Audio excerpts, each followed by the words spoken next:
예, 질문 드리겠습니다. 그 박상현 검사의 녹취록 들어보셨을 겁니다. 어떻습니까? 뭐 전체를 듣지는 못했고요. 예. 언론에서 문제된 부분은 들어봤습니다. 어떻습니까? 수사 이렇게 해도 되나요?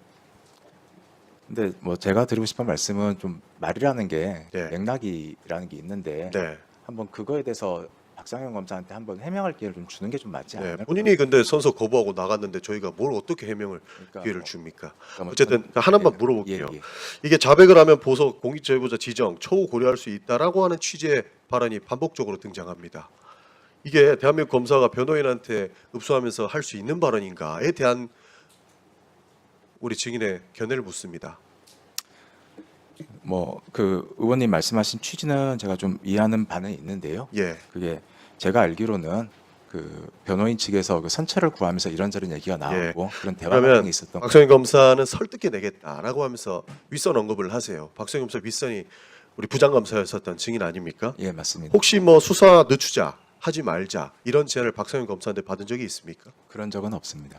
그러면 추가 수사를 중단해 놓고 있으니까 검사들은 불만이 넘치고 샌드위치가 돼서 힘들다라고 이야기한 건데 전혀 그런 내용을 요청받은 바 없습니까? 그런 요청 받은 바 박성현 검사 거짓말하고 있는 겁니까? 그건 제가 답변할 부분은 아니에요. 그러니까 변호사한테 거짓말하고 있는 건지 묻는 거예요. 아니, 그건 제가 답변할 부분이 아니다. 답변 드리겠습니다. 그 박성현 검사는 수사팀의 일원이었고 평검사가 증거를 조작하는 건 불가능하다. 그래서 모든 수사를 일거수일투족 매일 보고하고 지휘를 받았다라고 입장문을 냈습니다. 그런데 그 증인께는 하나도 보고하지 않은 겁니까? 수사 진행 상황은 매일매일 보고가 이루어진 건 맞습니다. 예. 그 저희가 녹취록 하나만 제가 그냥 읽어드릴게요. 6월 19일 녹취록인데요. 추가 수사들은 저희가 못하게 하고 있고 이화영 씨 말하고 나서 원래 다음 날 문모 씨 영장 청구했는데 그것도 제가 못하게 했고 재정을 하라는 지시가 내려오는데 그것도 못하게 하고 있고 그러면서 뭐 장모 씨에 대한 본격적인 수사나 이해찬 씨에 대한 추가 수사 안 하고 있다 이런 얘기해요. 재정은 안 하고 하는 지시 이런 것도 내려오고 있는데 박상현 검사가 못하게 한 부분 어떻게 보십니까? 그 내용은 뭐 제가 아는 바는 없고요. 그건 한번 좀 박상현 검사한테 직접 좀 뭐 해명을 좀 해야 될 것 같습니다. 박상현 검사가 왜 이런 말 했는지도 모르겠다는 거죠, 그러면?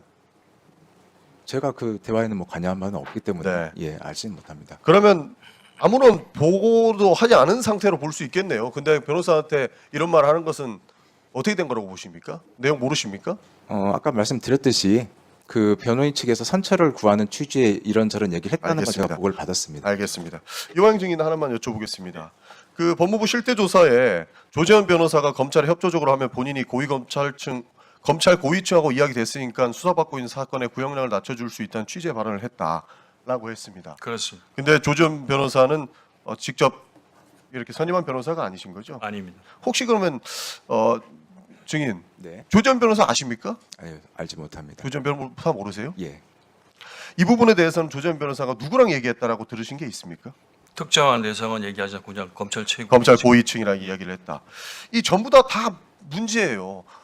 윗선을 설득하겠다라고 박상영 증인이 이야기하는 부분이 있는데 그 윗선은 아무도 모르겠다라고 하고 있어요. 그러면 우리는 어떻게 받아들여야 되는 겁니까? 한번 전체적인 맥락에 대해서는 박상현 검사가 아, 한번 해명할 기회를 그래요. 주시면 좋을 것 같습니다. 예. 이화영 증인 그러면 혹시 방조에 대해서 이야기 들은 적이 있습니까? 방조요? 예. 예, 그렇습니다. 그 박상용 검사가 귀에 못이 박히도록 한 얘기입니다. 이 지금 서민석 변호사님 녹취에 나왔던 것이 주범 종범의 관계 그리고 그것을 통해 가지고 나를 방조범으로 해서 바로 형을 낮추고 바로 석방해주겠다는 제안을 지속적으로 반복적으로 귀에 못이 박히도록 했습니다. 예. 그거를 이제 박상현 검사가 먼저 제안했습니까? 서민석 변호사가? 당연히 박상현 검사가 뭐 수도 없이 얘기했었습니다. 서민석 변호사님은 훨씬 뒤에 그런 내용들을 저로부터 알게 되었었습니다. 예. 그럼 박상현 검사가 그러면 증인께 하나만 여쭤보겠습니다. 지금 박상현 검사는 언론에 나가가지고 계속 서민석 변호사가 방조에 대한 의유를 해달라고 했다고 이야기하고 있습니다. 만약에 변호사가 그런 제안을 한다면 검사는 어떻게 대답해야 됩니까? 그냥 이건 제 의견을 좀 말씀을 예. 드리겠습니다. 이 사안 같은 경우는 이거는 뭐 방조범 우유를 하거나 그렇게 되기는 좀 어려운 말도 안 되는 거죠? 예, 그건 어려운 근데 검사가 그거 약속하면 어떻게 됩니까? 약속을 하지는 않았지 않습니까? 자, 맥북차 하나만 듣고 오겠습니다. 이게 길어가지고요. 또 일부만이라고 할까봐 말씀드리는데 수사기관에 다 제출했습니다. 제가 지금까지 안 들려드렸던 부분인데요. 하나 듣고 가보겠습니다. 25일 날 내일 꼭 만나주세요 하는 그 녹취예요. 중간 부분입니다. 들려주세요. 결정하라는 얘기시잖아요. 아닙니다, 아닙니다. 그냥 한번 만나는 주시라. 어차피 내일 저기 부장님 오시든 안 오시든 전 조선 봤습니다. 조선 봤는데 그 내용이 뭐 좀 뭐 불충분할 수도 있겠죠. 뭐 아주 크리티컬하게 내일 되면 내일 다 끝나는 겁니다. 이거 절대 아니거든요. 그러니까 어쨌든 내일 조선은 저희는 일주일 이상 지금 기다린 상황이기 때문에 내일 조선은 받는 상황, 다 무조건 받아야 되고요. 어느 정도. 하여간 방조 그 부분 정말 약속 지켜주시고 당연히 지키죠. 예. 그렇게 하면은 그 다음에 이제 사실은 뭐 우리가 약간 태도가 바뀌면 네. 김성태나 방영철도 지금 태도가 좀 바뀌지 않겠어요? 바뀔 수 있죠. 예. 어떻습니까? 당연히 지키죠. 이런 얘기 검사가 할 수 있어요? 그 부분은 뭐 하여튼 뭐 전체적인 맥락은 제가 알지 못하는데 저 말만 놓고 봐서는 뭐 그거는 될 수는 없는 사안이라고 저는 생각을 하고 있고 그러니까 지금도요. 6번 양보해서 예. 변호사가 먼저 제안해도 검사가 이런 말 해도 되는지를 묻는 겁니다. 저 부분은 저 워딩 자체는 안 된다고 말도 안 생각을 되죠. 합니다. 예. 근데 박성현 검사는 지금 윗선에 다 일거수일투족을 보고했고 윗선에다가 설득을 해가지고 수사도 무마해 준다고 얘기하고 있어요. 근데 지금 김영남 증인은 모른다고 하는 거 아닙니까? 네. 그렇죠? 네. 그럼 저희는 박성현 검사가 지금 언론에 나가서 이야기하는 부분들을 믿을 수 없는 부분 아니겠습니까?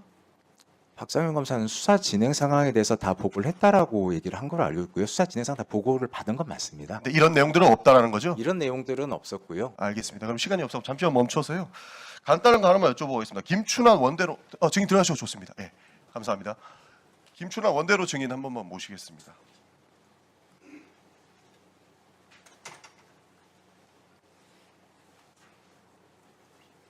예, 13135시 박상현 검사실의 수사관님들이셨죠? 예, 한 분씩만 간단하게 묻죠. 시간이 없어가지고요.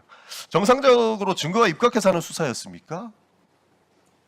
회유나 압박 이런 거 없었다고 단정할 수 있습니까? 먼저 말씀 주십시오. 저희는 검사님께서 그 이제 잠깐 마이크 대고 하세요. 마이크에. 검사님께서 그 누구 누구를 소환하라고 이제 이렇게 요청하시면 저희가 이제 거기에 따라서 이제 소환을 했고 이제 면담 과정에서도 검사님이 이제 면담을 하셨기 때문에 예. 그 피해자자 한 곳에 모아두는 거 가능합니까? 피의자. 그때 그 이제 그 외화가 뭐 밀반출되고 이런 사항에 대한 동선 이런 거 하긴 때문에 소환자들을 많이 회덮밥 보셨어요? 회덮밥은 주말에 저희가 그 구치소에서 그 저기 식사가 제공되지 않을 때 그 외부에서 음식을 시켜서 저기 모두가 다 같이 제공돼서 먹은 다 같이 예 그 교도관들 그 다음에 특정되는 5월 17일 날 회덮밥이 들어가는 걸 보셨습니까? 5월 17일은 그때가 제가 알기로 지금 평일인 걸로 지금 아는데 평일에는 제 기억에는 없다. 저기 회덮밥을 먹은 적은 없고요.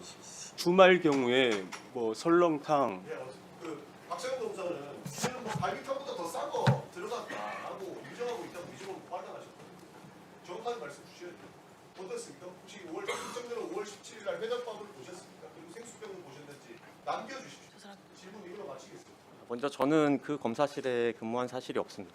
없어 주었습니다. 네, 그렇습니다. 성함이 어떻게 되시죠?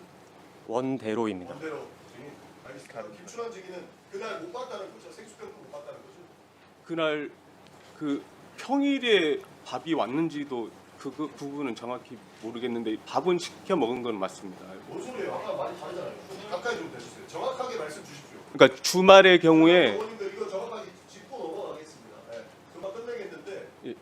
5월 17일 지금 특정되는 이날에 회덮밥이 들어왔는지 생수병이 들어왔는지 그걸 수사관께서 본 그대로만 말씀 주시면 됩니다. 예, 제가 기억하기로는 주말의 경우만 구치감에서 식사가 제공되지 않았기 때문에 그 외부에서 음식을 시켜서 교도관, 수감자 저희들 다 먹었던 걸로 제가 기억하고요. 평일에는 그 외부 음식을 시킨 기억이 저는 특정 이날에 5월 17일 5월 17일은 그래서 증인 선서하셨어요? 평일이라 예, 증인 선서했습니까? 예, 5월 17일은 수요일이에요. 예, 그 평일에 5월 17일 수요일. 평일에 외부 음식을 시켜 먹었는지는 정확히 기억 안 나는데요. 그 5월 17일 날 제가 술 먹는 모습을 본 적은 없습니다. 김춘환 수사관 5월 17일 날 외부 음식을 시켰는지 기억은 안 나는데요. 이렇게 이야기하셨어요? 증인 선서하셨죠? 예, 증인 선서했고 그럼 5월 17일은 평일이에요. 수요일. 그럼 어떻게 해야 돼요? 외부 음식을 시켰는지 기억이 안 나는 게 아니라 구치감으로 내려가서 먹어야 되는 거잖아요. 예. 그러면 평상시에 여러분이 했던 말로는 구치감에 내려가서 먹었습니다. 구치감에 내려가게 했습니다. 이렇게 해야 되잖아요. 그런데 왜 밥을 시켰는지 기억이 안 납니다. 이렇게 이야기합니까? 그러니까 주말에는 확실히 시켜서 저희가 그걸 그 양이 많아가지고 그 1층 당직실 쪽에 가서 그 교도관이랑 같이 받아서 이렇게 올라와서 같이 배분해서 먹었던 거는 확실합니다. 5월 17일 수사관과 교도관이 같이 내려가서 회덮밥을 가지고 왔다. 이 증언이 나온 거 여기서 청문회에서 국정조사하는 거 못 들었습니까? 근데 저는 그 기억이 평일은 아니었던 걸로 제가 기억합니다. 보세요. 자, 증인은 그러면 1313호에 근무했습니까? 예, 그렇습니다. 검사가 이화영 증인을 수사할 때 옆에 있었습니까? 그 조사할 때 그러니까 그때 그 수사관이 2명이었는데요. 조사할 때 제가 참여한 적도 있었고요. 조사에. 예. 그러면 3명이 같이 나와서 조사할 때 그 옆에 있었습니까? 예, 조서를 받을 때는 참여를 했던 것 같습니다. 3명이 같이 나와 있는 것을 보고 그럼 3명이 쉬는 시간에는 어디가 있습니까? 구치감에 다 내려보냅니까? 예, 이제 일정 장소에 이제 대기하고 일정 장소에 대기하죠. 그 장소에 대기하는 곳이 어디예요? 그 13135 그 옆에 있는 그 창고방에서도 이제 뭐 그 수감자들만 아니더라도 이제 소환돼 왔던 참고인들이 거기에서 그 대기하고 이제 필요한 진술이 있으면 이제 검사님께서 이제 그 지휘하에 이제 뭐 필요한 진술이 있으면 데리고 오라고 하면 가서 1315 창고 그렇죠? 예, 거기에 온 사람들을 대기시키고 거기에 있게 하고 그리고 검사가 필요하면 불러오고 이랬다는 거죠? 예, 저희는 이제 필요한 이제 그렇게 하면 돼요, 안 돼요? 근데 창고에 안 되죠? 들어가세요. 다시 기억을 더듬어 보세요. 5월 17일 날 모두 나왔으니까 기억 한번 더듬어 보세요.